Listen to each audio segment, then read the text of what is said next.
My dear friend, railway NTPC special practice set का यह practice set number 11 है। इसमें रेलवे के प्रीवियस ईयर पेपर को सम्मिलित किया गया है। आगामी रेलवे एनटीपीसी परीक्षा के लिए यह काफ़ी महत्वपूर्ण होगा, क्योंकि आप भी जानते हैं रेलवे में 50% प्रश्न प्रीवियस ईयर पेपर से ही पूछे जाते हैं। आज तक रेलवे ने जितने भी ऑनलाइन सीबीटी एग्ज़ाम लिए हैं, CBT means computer based test, चाहे वो लोको पायलट का हो, एनटीपीसी का हो, आरपीएफ का हो, मेरा लक्ष्य उन सभी प्रश्नों को संकलित कर आप तक पहुंचाना है। मेरा आपसे अनुरोध है कि अगर आप चैनल पर नए हैं या अभी तक आपने चैनल को सब्सक्राइब नहीं किया है तो कृपया चैनल को सब्सक्राइब कर लें। मेरे साथ वीडियो के लास्ट तक बने रहिए। मैं आपसे वादा करता हूं, जब तक एनटीपीसी का एग्ज़ाम ना हो जाए तब तक प्रतिदिन आपको एक प्रैक्टिस सेट मिलता रहेगा। और आप भरोसा रखिए कि लगभग मैक्सिमम प्रश्न आपको इन प्रैक्टिस सेट से देखने को मिलेंगे या फिर इसी टाइप के प्रश्न आपको देखने को मिलेंगे। आज का पहला प्रश्न है, चौक का रासायनिक नाम क्या है? पहला ऑप्शन है calcium sulphate, calcium nitrate, calcium carbonate, calcium phosphide.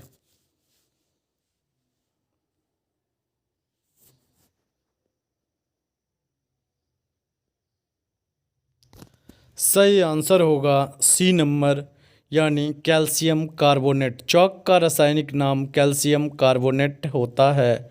CaCO3 इसका फॉर्मूला होता है। CaCO3 calcium carbonate. श्रीलंका राष्ट्र की पहली राजधानी कौन सी थी?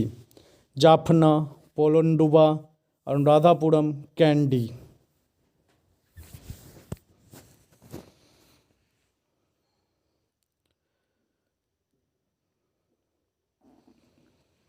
सही आंसर होगा सी नंबर, यानी अनुराधापुरम श्रीलंका राष्ट्र की पहली राजधानी थी। आज भी श्रीलंका की दो राजधानियां हैं। एक राजधानी जयवर्धनेपुरा कोटे और दूसरी राजधानी कोलंबो है। जयवर्धनेपुरा कोटे विधायिका संबंधी कार्य होता है, और अगर हम बात करें कोलंबो की तो वहाँ पे जुडिशियरी और सरकार कोलंबो में रहती है। सरकारी जो भी सरकार चलाने का काम होता है वो कोलंबो से होता है। जुडिशियरी यानी न्यायालय संबंधी काम कोलंबो से होता है, लेकिन विधायिका यानी कानून बनाने संबंधी जितने भी काम होते हैं वह आज भी जयवर्धनेपुरा कोटे से होता है। तो जब भी आपको श्रीलंका की वर्तमान राजधानी पूछा जाए तो आप कंफ्यूज मत कीजिएगा। वीडियो खेल का जनक किसे कहा जाता है? Karl Benz, Emile Berliner, Rudolf Diesel, Ralph H Baer. Video खेल का जनक किसे कहा जाता है?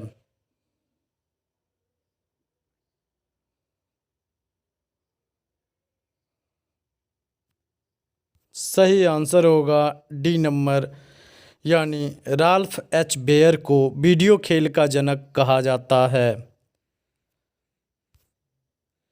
पौधे की पत्तियों से पानी के वाष्पीकरण को क्या कहते हैं? जो स्टोमाटा होता है, आपसे ये भी क्वेश्चन पूछा जाता है।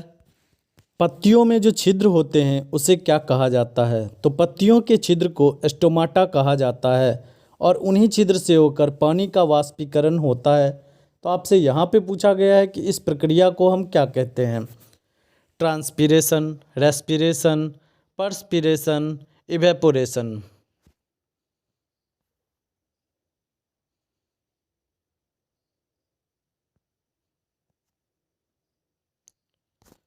सही आंसर होगा ए नंबर, पौधे की पत्तियों से पानी के वाष्पीकरण को हम ट्रांसपीरेशन कहते हैं। रेस्पिरेशन तो आप जानते हैं, ये जो हमारा श्वसन तंत्र होता है, जब हम सांस लेते हैं तो उसे हम रेस्पिरेशन कहते हैं।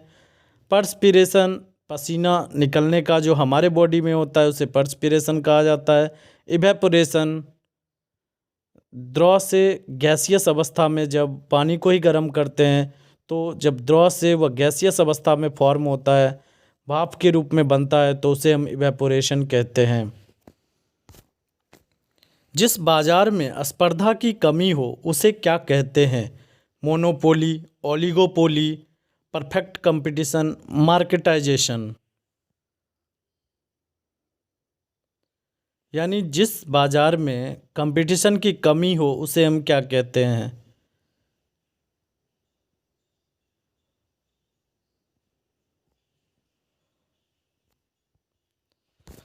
सही आंसर होगा ए नंबर, मोनोपोली बाजार कहा जाता है। मोनोपोली का मतलब वो ये होता है ऐसा बाजार जहाँ पे मैक्सिमम जो होता है मोनोपोली में, मतलब बायर्स ज़्यादा होते हैं, ख़रीदार ज़्यादा होते हैं और बेचने वाले कम होते हैं, तो उनका अपना मोनोपोली चलता है। यानी वो जिस दाम में बेचना चाहें वैसे बेचते हैं, इसमें स्पर्धा कम होती है। ओलिगो का मतलब ये होता है कुछ लोगों के द्वारा, तो जहाँ पे कुछ बायर्स होते हैं, एक नहीं कुछ ज़्यादा बायर्स होते हैं और कम खरीदार, ज़्यादा खरीदार भी होते हैं, तो वैसे कंडीशन में क्या होता है, कंपटीशन थोड़ा बहुत होता है।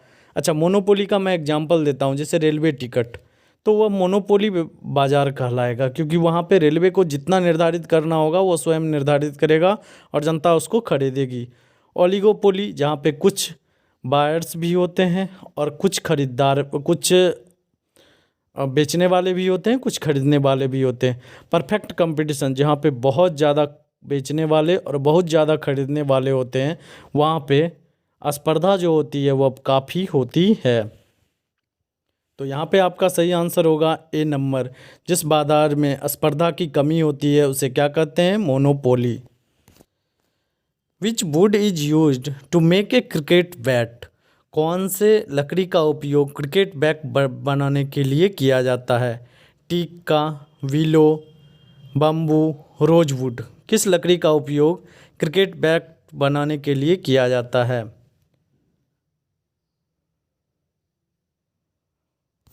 सही आंसर होगा बी नंबर, यानी विलो। विलो ट्री का उपयोग क्रिकेट बैट बनाने के लिए किया जाता है।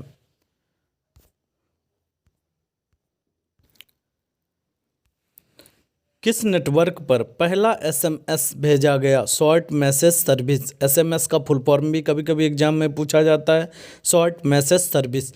तो किस नेटवर्क से पहला जो था एसएमएस भेजा गया था? Airtel, Vodafone, Verizon, Digicel. ये सभी एनटीपीसी के पूछे गए प्रश्न हैं, आगे भी आने की संभावना है। तो सही आंसर होगा बी नंबर, यानी वोडाफोन से पहला एसएमएस भेजा गया था। निम्नलिखित में से कौन सा विकल्प ग्रीन हाउस गैस नहीं है? Carbon dioxide, methane, chlorofluorocarbon, oxygen. Green house गैसें वैसी गैसें होती है जो वातावरण को गर्म करती है, उन्हें हम ग्रीन हाउस गैस कहते हैं।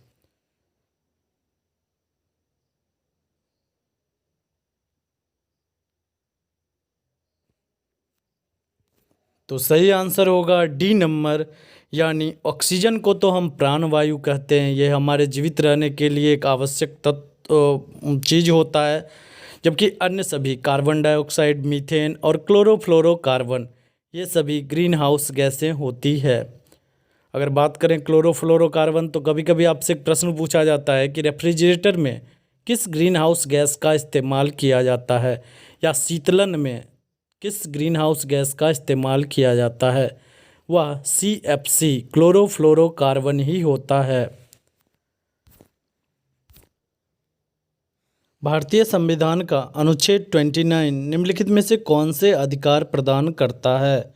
अपराध की दोष सिद्धि के संबंध में सुरक्षा, मानव जाति में अवैध क्रय विक्रय निषेध, अल्पसंख्यकों के हितों की सुरक्षा, धार्मिक आधार पर कर निषेध।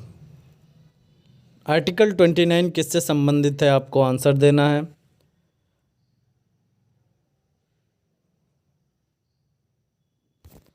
सही आंसर होगा सी नंबर, यानी अल्पसंख्यकों के हितों की सुरक्षा आर्टिकल 29 में उल्लेखित है। उस किले का नाम बताएं जिसका निर्माण विश्वविख्यात संगीतकार रिचर्ड वैगनर के सम्मान में बनाया गया था। वालमोरल कैसल, न्यूसवानस्टीन कैसल, कॉनवी कैसल, क्रोनबर्ग। ये जो रिचर्ड वैगनर थे यह एक संगीतकार थे। इनके ही सम्मान में कौन से किले का निर्माण करवाया गया था?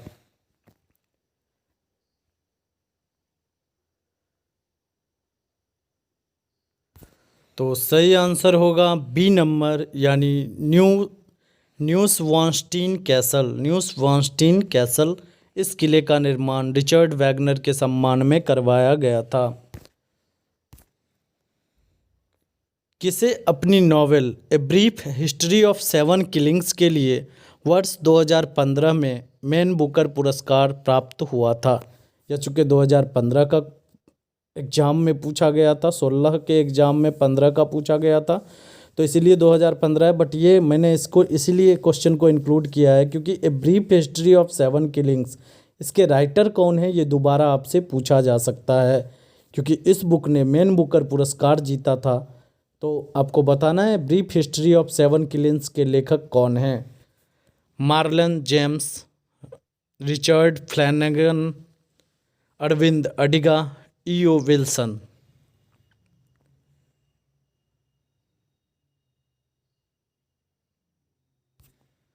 यहाँ पे सही आंसर होगा A number, Marlon James a brief history of 7 killings के लेखक हैं। औसतन कितनी बार बिजली पृथ्वी पर गिरती है? प्रति सेकंड 100 बार, प्रतिदिन 100 बार, प्रतिदिन 1000 बार, प्रति घंटा 100 बार।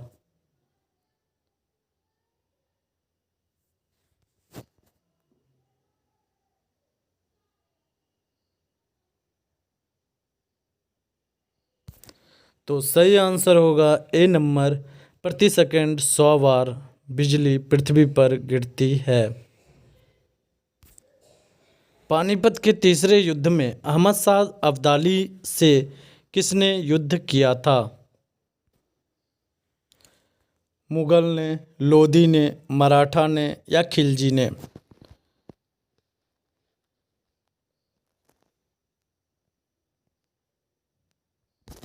सही आंसर होगा सी नंबर, यानी पानीपत के तीसरे युद्ध में अहमद शाह अब्दाली ने मराठा के साथ युद्ध हुआ था।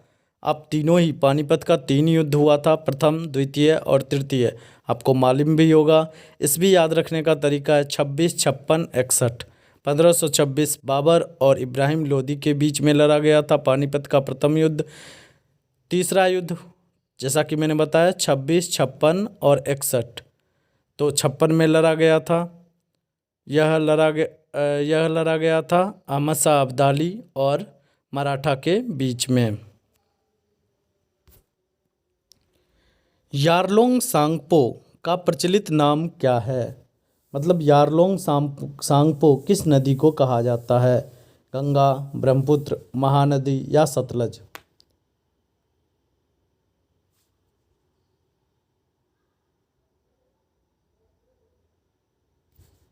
तो यहाँ पे आपका सही आंसर होगा बी नंबर, यानी यारलोंग सांगपो ब्रह्मपुत्रा नदी को कहा जाता है।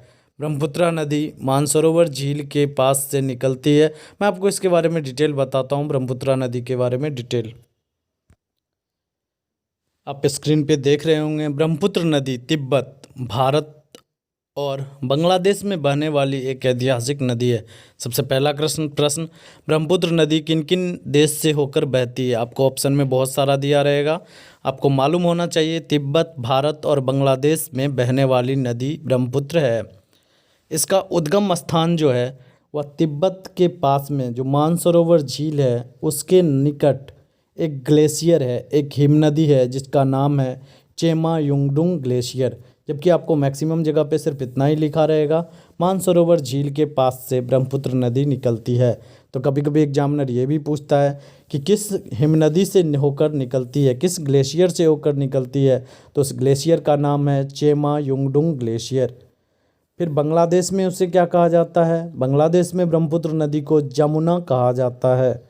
तिब्बत में सांगपो कहा जाता है।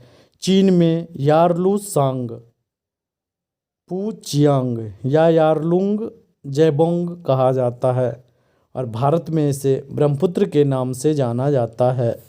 तो आपने देखा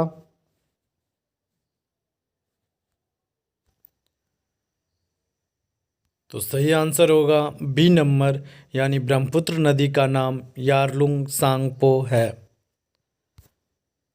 भारत का पहला सुरक्षा सैटेलाइट कौन सा है? INSAT 2B, GSAT-7, GSAT-6, IRS-1A। Bharat का पहला सुरक्षा सैटेलाइट कौन सा है?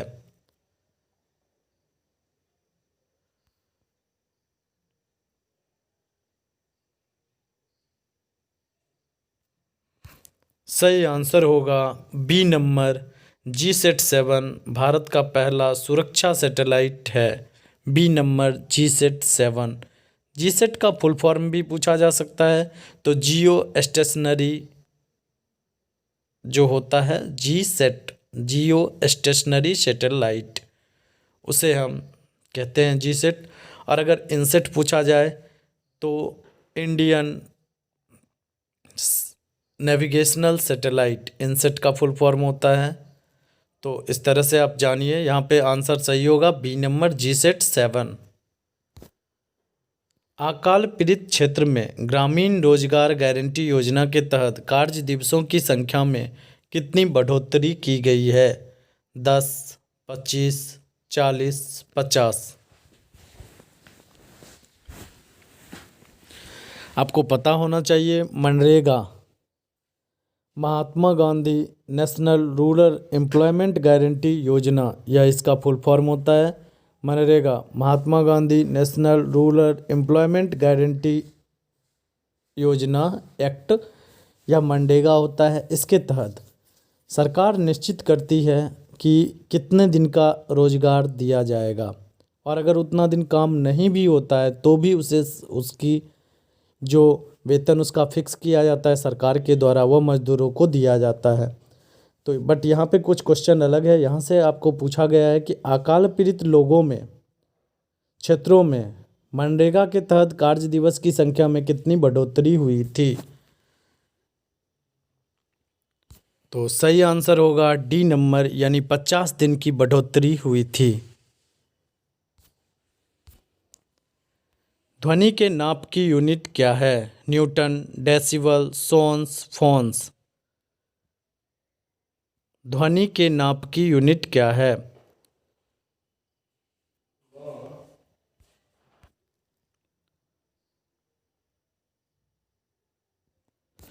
तो सही आंसर होगा बी नंबर, यानी डेसिबल ध्वनि के नाप की यूनिट है।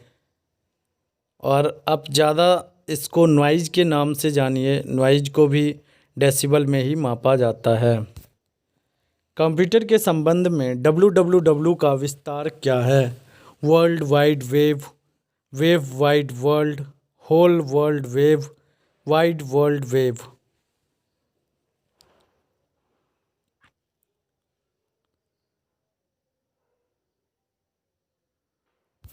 सही आंसर होगा A number, world wide web, WWW इसका फुल फॉर्म होता है। उत्तल दर्पण का प्रयोग किसमें किया जाता है? वाहनों के रिव्यू मिरर में, शीशे की खिड़कियों के लिए, मेकअप दर्पण में, कैलिडोस्कोप में। उत्तल दर्पण कॉन्वेक्स मिरर, इसका उपयोग किसमें किया जाता है?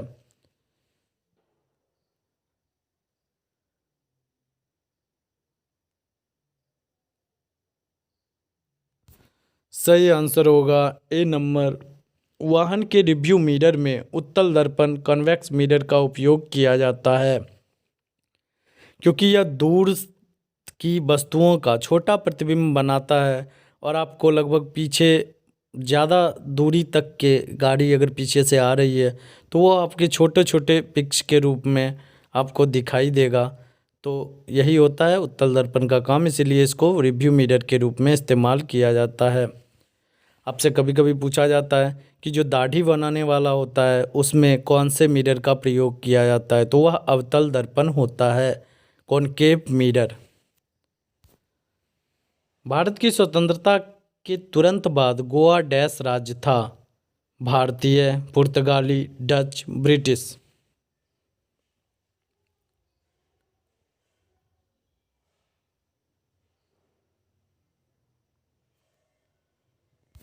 तो सही आंसर होगा बी नंबर। भारत की स्वतंत्रता के तुरंत बाद गोवा पुर्तगाली राज्य था। निम्नलिखित में से कौन सी झील सैलाइन सोडा झील है, यानी सैलाइन वाटर झील है, जो उल्कापात के प्रभाव से बुल्धाना जिले में बनी है। आपको अगर ये भी मालूम होगा बुल्धाना जिला किस राज्य में है तो भी आप बता सकते हैं कौन सी झील होगी। पहला नाम है लोनार झील, नकरू झील, साला झील, मोनो झील। यहाँ से डायरेक्ट भी आपको पूछा जाता है उल्कापात के प्रभाव से बने हुए झील का नाम कौन सा है।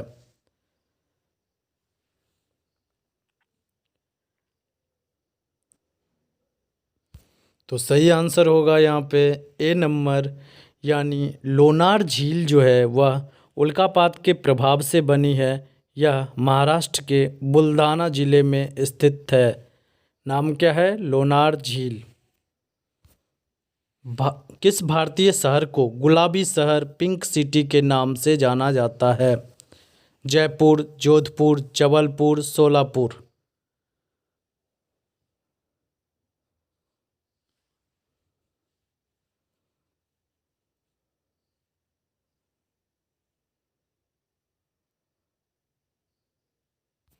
आपका सही आंसर होगा ए नंबर। जयपुर को गुलाबी शहर के नाम से जाना जाता है। इंडिया में गुलाबी जो प्रतीक होता है वह मेहमानों के आगमन का प्रतीक माना जाता है। और राजस्थान के जयपुर में जो उस समय के महाराजा थे राम सिंह, उन्होंने पूरे शहर को ही गुलाबी रंग से रंगने का सोचा था जब महारानी विक्टोरिया भारत आ रही थी। तो उनके ही मतलब आगमन के खुशी में उन्होंने लाल संगमरमर इससे पूरे शहर को बनाया था। और ये गुलाबी शहर के नाम से इसीलिए जाना जाता है जयपुर को।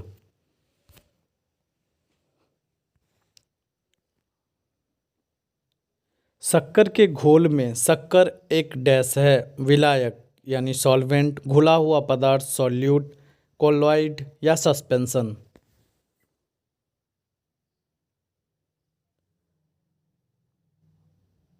आप सीधा ही शरबत की बात समझ लीजिए और फिर आंसर दीजिए।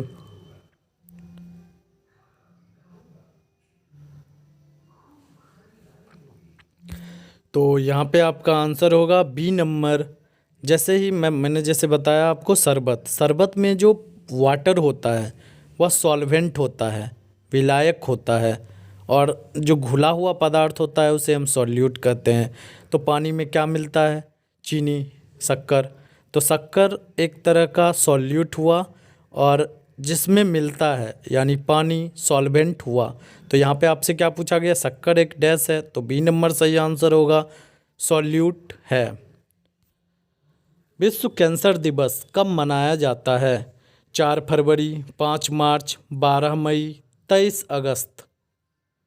विश्व कैंसर दिवस कब मनाया जाता है? ये सारे चुनिंदा प्रश्न हैं, मैक्सिमम चांसेस है इस प्रश्न के रिपीट होने की।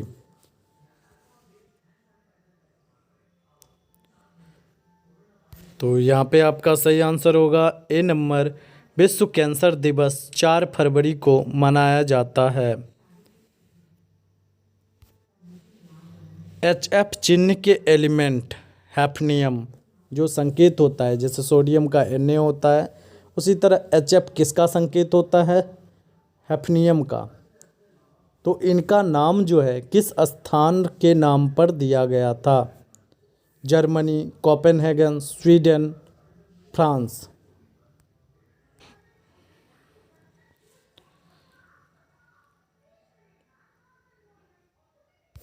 सही आंसर होगा बी नंबर, यानी हैफनियम।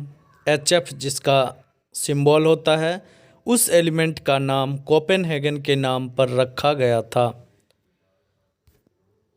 डायनामाइट का आविष्कार किसने किया था? मोस्ट फेमस क्वेश्चन, और आपको शायद आंसर मालूम भी होगा।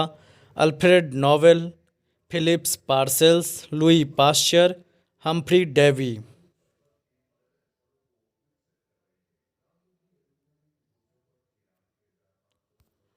आपका सही आंसर होगा A number Alfred Nobel. Nobel पुरस्कार के संस्थापक अल्फ्रेड नोबेल ने डायनामाइट का आविष्कार किया था। अगर बात करें हम लुई पाश्चर की, तो इन्होंने टीके का खोज किया था। और हम्फ्री डेवी की बात करें तो हम्फ्री डेवी ने सेफ्टी लैंप का खोज किया था। भारत के सर्वोच्च न्यायालय की स्थापना कब की गई थी?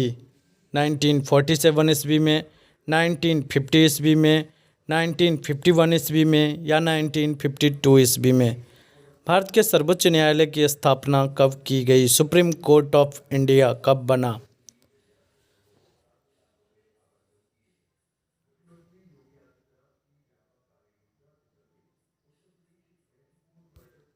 सही आंसर होगा बी नंबर 1950 ईस्वी में भारत के सर्वोच्च न्यायालय की स्थापना की गई थी।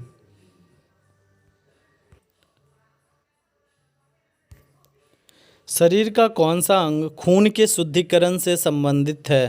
दिल, पित्ताशय, गुर्दे, स्प्लीन?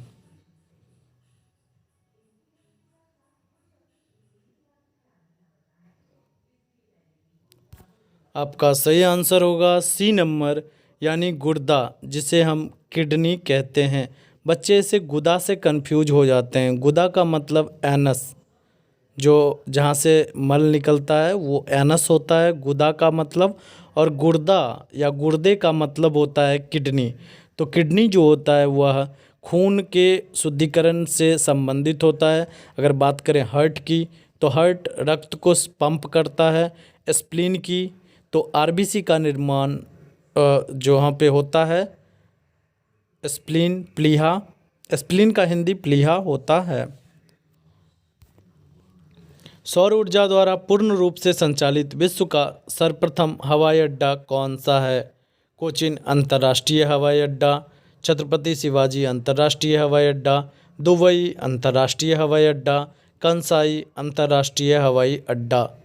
सौर ऊर्जा द्वारा पूर्ण रूप से संचालित विश्व का प्रथम हवाई अड्डा कौन सा है?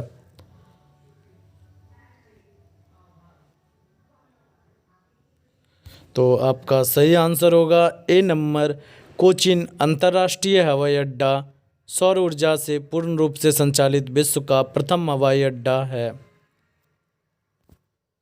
निम्नलिखित में से अमेरिकी गोल्फ खिलाड़ी कौन है? Tiger Woods, Daniel Brooks, Stock Henderson, Nick Flanagan? अमेरिकी गोल्फ खिलाड़ी कौन है? बहुत ही फेमस हैं ये। तो सही आंसर होगा ए नंबर टाइगर वुड्स। ये अमेरिकी गोल्फ खिलाड़ी हैं। क्रिस्टियानो रोनाल्डो फुटबॉल खिलाड़ी किस देश का प्रतिनिधित्व करते हैं?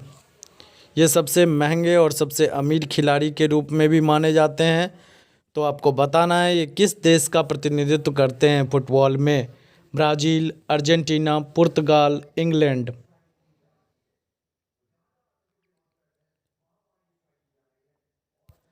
सही आंसर होगा सी नंबर यानी ये पुर्तगाल का प्रतिनिधित्व करते हैं क्रिस्टियानो रोनाल्डो।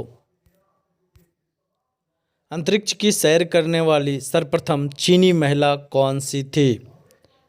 वांग यापिंग, यी सो ह्योन, लियू यांग, येलेना सेरोवा? तो आपको बताना है अंतरिक्ष की सैर करने वाली पहली चीनी महिला कौन थी। पहली महिला नहीं, पहली चीनी महिला।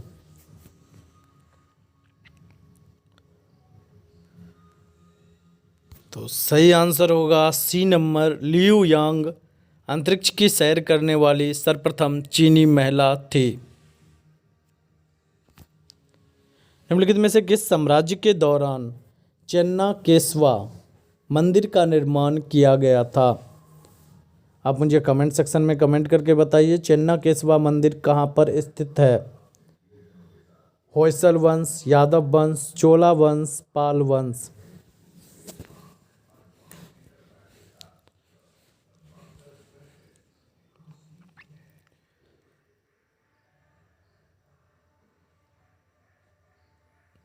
आपका सही आंसर होगा ए नंबर यानी होयसल वंश। इसी साम्राज्य के दौरान चेन्ना केशवा मंदिर का निर्माण किया गया था। आप क्वेश्चन का लेवल देख सकते हैं किस तरह के क्वेश्चन पूछे जाते हैं। किस विटामिन की कमी से स्कर्वी रोग होता है? विटामिन ए की कमी से, विटामिन B6 की कमी से, विटामिन के की कमी से या विटामिन सी की कमी से।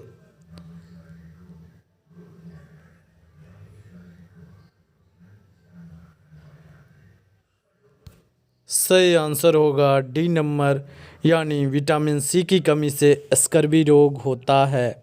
आज भर के लिए इतना ही। मिलते हैं प्रैक्टिस सेट 12 के साथ। मैं आपको एक बार फिर से बताना चाहूँगा, अगर आप चैनल पे नए हैं या अभी तक आपने चैनल को सब्सक्राइब नहीं किया है तो कृपया चैनल को सब्सक्राइब कर लें, नोटिफिकेशन बेल को दबा लें, दोस्तों के बीच में ज़्यादा से ज़्यादा वीडियो को शेयर करें जिससे आपके फ्रेंड भी इसका लाभ उठा सकें। तो मिलते हैं कल प्रैक्टिस सेट 12 के साथ।